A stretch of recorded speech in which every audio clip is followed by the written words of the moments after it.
बिस्मिल्लाहिर्रहमानिर्रहीम। अब हमारे पास अगर इसी कंप्यूटर पे, इसी पोर्ट पे आपने एक से ज़्यादा कंप्यूटर्स के लिए करना है,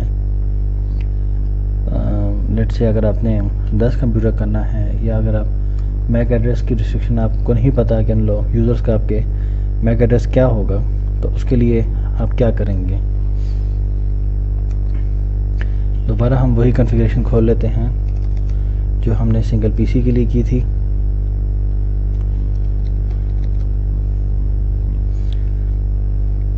यहाँ पर दोबारा अब हम क्या करते हैं पोर्ट नंबर 2 यूज़ करते हैं अपनी नेक्स्ट कॉन्फ़िगरेशन के लिए।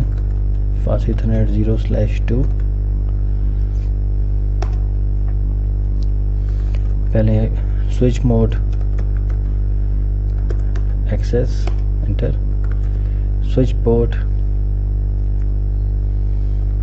पोर्ट सिक्योरिटी जो इसकी मैक्सिमम की वैल्यू है वो हम चेंज नहीं करते, क्योंकि बाय डिफ़ॉल्ट हमारे पास 132 होती है।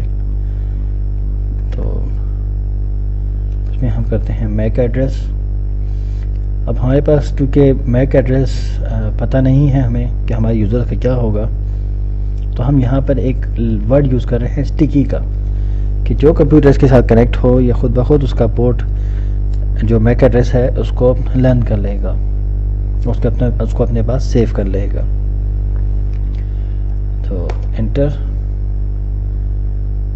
अब यहाँ पर देखें कि हमने कोई मैक एड्रेस में कोई स्पेसिफिक उसको रिस्ट्रिक्शन नहीं लगाई कि आया वो किस बॉस के कंप्यूटर को कनेक्ट करे या क्लर्क के कंप्यूटर को।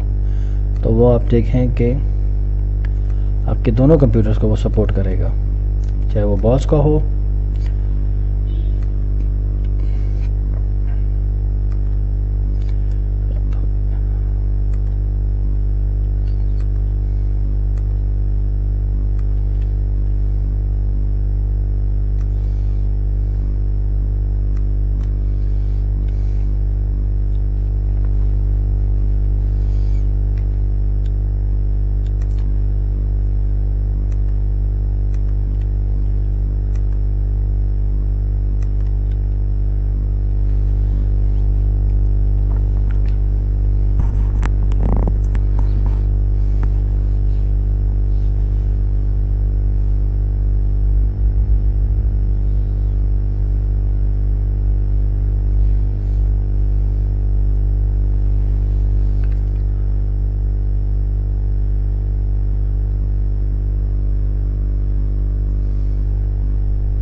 देखें ये प्ले कर रहा है।